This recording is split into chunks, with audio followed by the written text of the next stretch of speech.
Assalamu alaikum, everyone. Thank you for coming to tonight's lecture, despite the pretty bad weather out there. My name is Noor Abdulrazak. I am a senior here at MIT with the MIT MSA, and we are pleased to bring Sayyid Ammar Nakshawani here from the UK to talk about the misconceptions of Shia Islam. We know sometimes that this issue can be a little sensitive, and so we just wanted to emphasize that the purpose of tonight is really just to promote unity and dialogue. And so, inshallah, all of us leaves here benefiting from this lecture.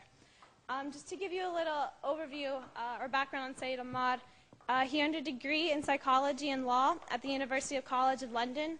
Having completed a diploma in modern political change in Britain from the London School of Economics, he then completed an MA in Islamic Studies at the Islamic College for Advanced Studies. Sayyid Ammar is currently completing the final year of his PhD on Islamic historiography at Exeter University. And just to give you a brief overview of how tonight's lecture will go, we'll start with a 45-minute talk, and then he'll go into a 30-minute question and answer session to where you guys can write your questions down on the piece of papers that hopefully you guys have. If not, just let me know.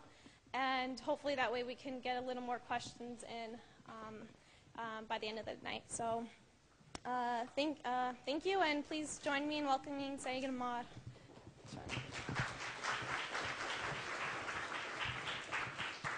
In a second, just let him continue.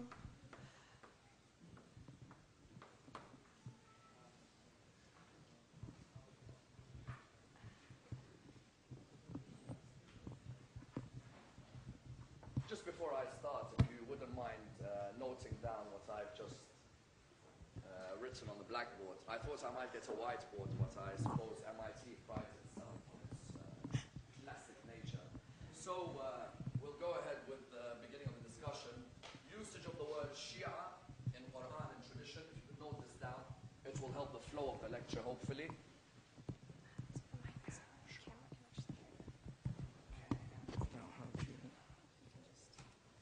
I just put it on. That's so much. Do it like this one.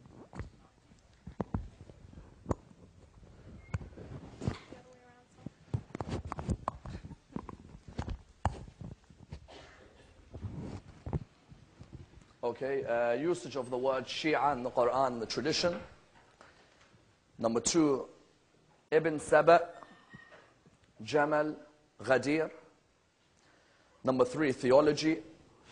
Number 4, jurisprudence.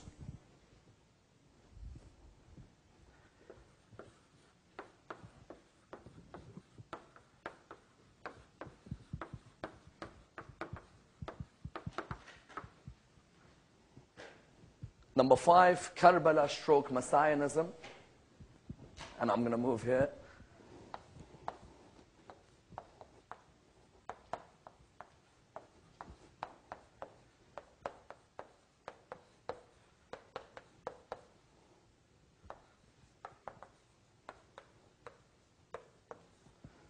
The future of intra-faith dialogue.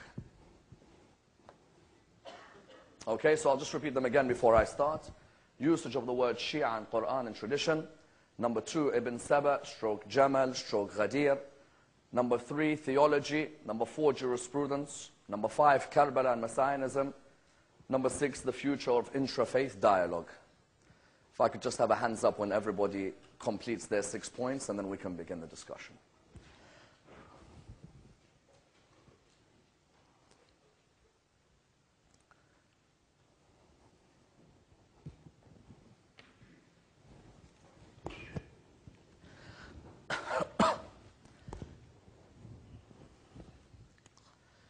بسم الله الرحمن الرحيم الحمد لله رب العالمين والصلاة والسلام على سيدنا وعظيمنا وحبيب قلوبنا وشفيع نفوسنا أبي القاسم محمد اللهم صل على محمد وعلى محمد وعلى أهل بيته الطيبين الطاهرين وأصحابه الغر الميامين الحمد لله الذي هدانا لهذا وما كنا لنهتدي لولا أن هدانا الله.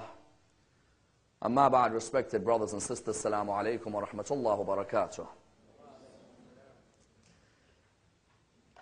The discussion concerning misconceptions about Shia is a fundamental discussion in religious and secular thought, and is therefore a discussion which affects each and every one of our lives. a discussion with a historical basis and a contemporary significance.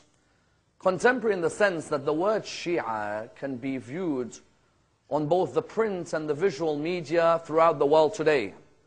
That in many discussions of religion and politics, the word Shia is spoken of by many political commentators, especially relating to the schisms of the Middle East and the different problems between the countries of the Middle East and their external relations. For example, constantly in the news you may hear about the idea of the Shia of Karbala or the Shia of Najaf and the different civil wars that may have occurred over the last 5 or 6 years within Iraq. Likewise, you hear about the discussions of the Shia of Lebanon, the Shia of Iran, and the relations between the Shia of Iran and those of America. Put forward the idea that the word Shia is listened to by many. Likewise, that the word Shia is instrumental in much of the political thought of the relationships between the Middle East and the Western world. And that's why if one were to only look at one of the books recently written by Vali Nasr, the book known as the Shia Revival, highlighting the idea that possibly more so in the last 5 years than at any time before have people become accustomed to the word Shia. In the past, one may have heard the word Muslim, but now the word Shia has become prevalent everywhere, highlighting a need for us to understand the very background of this word and the background of those who follow this ideology. That's why the operative word at the beginning of this discussion comes from the title that I've been given, misconceptions. Throughout our lives, many human beings may come across one misconception or another. I may have a misconception about a member of my family, a misconception about a member of the community, a misconception about a political figure, or indeed a misconception about an ideology.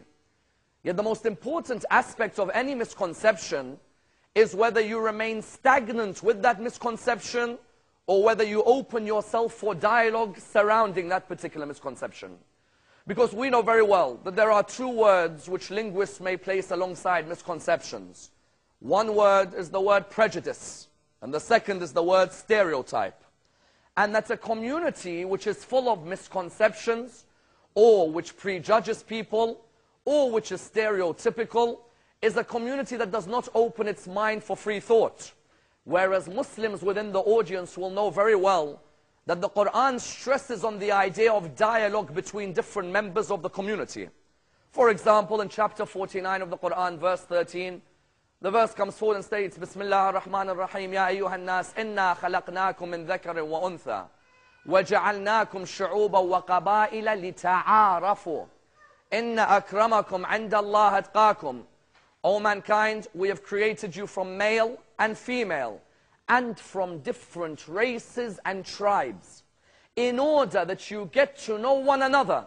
The idea being, and postulated by Ali ibn Abi Talib in one of his famous lines when he says that the people are of 2 types. They are either your brothers in faith or your equals in humanity. I may have somebody who's of the same school as me in Islam, or somebody who may come from a different school. I may have somebody of the same religion, or somebody from a different religion.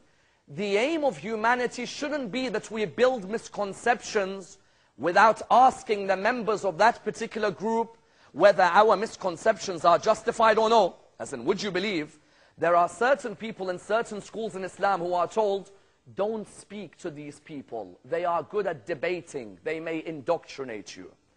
When a school tells you that, you have to get a bit worried. As in, a person should be confident with their knowledge when they follow a school. If somebody goes and tells you don't speak to them, they are like people X, they may not be believers, but they have strong opinions, then it makes you think that, hold on, then why am I following your school if you don't allow me to play devil's advocate?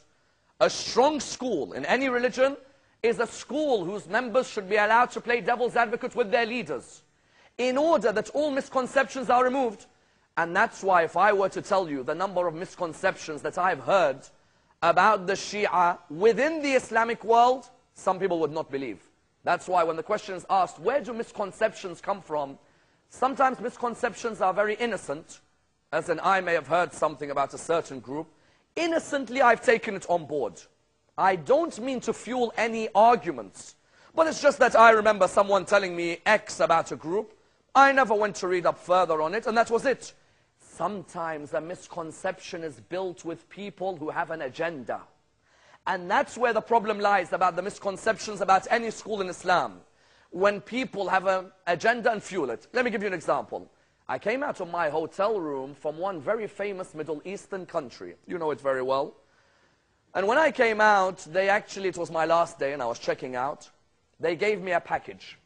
Me, being Iraqi, thinking there's free goodies in here, for example. And so what happened was, as soon as I took this package, I opened it and there was a cassette within there. And I was thinking, well, what's this about?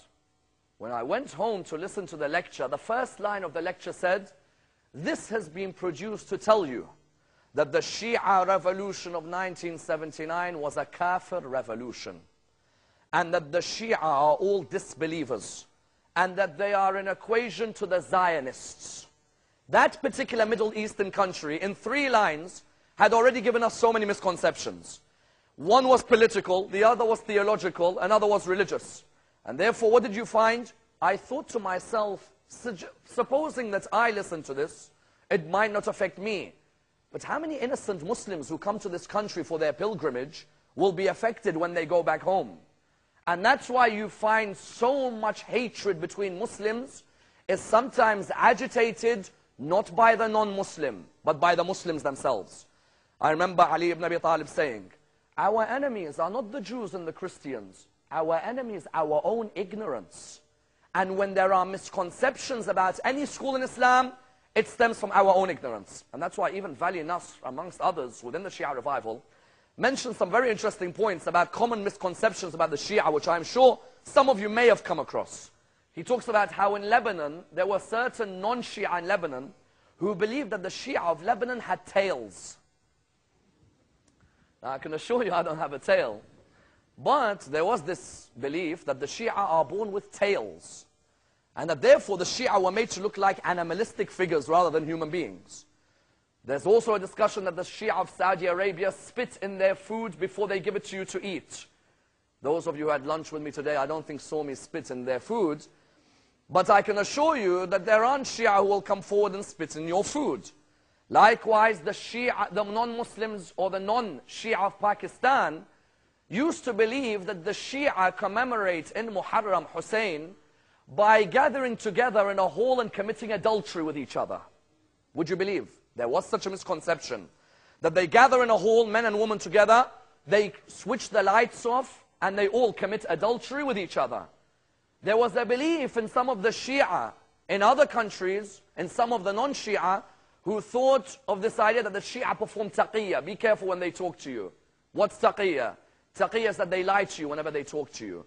You can never tell if they really mean what they say. There's another misconception that the Shia believe Ali is God.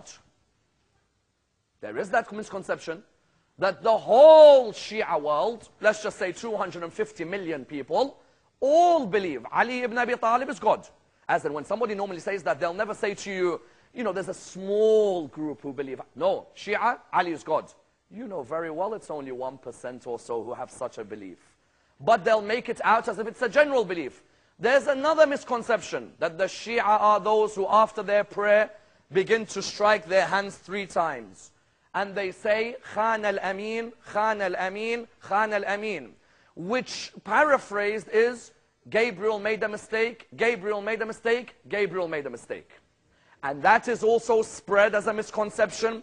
And therefore, what is our point? Our point is that we recognize that there is no problem having misconceptions, but there is a problem when you don't go to look to alleviate those misconceptions. I don't mind if somebody comes and tells me that, you know what, I never knew this about you. But what I would say is, but why didn't you go and ask one of the scholars about this issue? Why did you live for years on hearsay? There are scholars out there who you can email, who will reply back to you. And that's why we begin our discussion by looking at the usage of the word Shia. Because this discussion, as you could see, will take 6 stages. And within the stages, hopefully, we'll be able not only to clarify the misconceptions, but hopefully come on issues where us as Muslims can either agree to agree or agree to disagree. First and foremost, the usage of the word Shia. If you can note the following down.